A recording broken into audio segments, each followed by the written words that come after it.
Sugar పెరగకుండా కండ పెరగటానికి, షుగర్ కంట్రోల్ లెవెల్స్లో ఉంచడానికి బ్రహ్మాండంగా రాజ్మా గింజలు ఉపయోగపడతాయి అన్నమాట.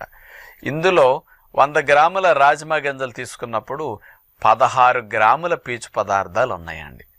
మామూలుగా మనం వాడే ధాన్యాలు అన్నిట్లో చిరుధాన్యాలు మిలెట్స్లో 6 గ్రాములు, 8 గ్రాములు, 9 గ్రాములు పీచు పదార్థాలు ఉంటే అమ్మో చాలా పీచు పదార్థాలు ఉన్నాయి అనుకుంటాం. ఈ రాజ్మా గింజల్లో 16 గ్రాముల ఫైబర్ ఉందన్నమాట, పీచు పదార్థాలు.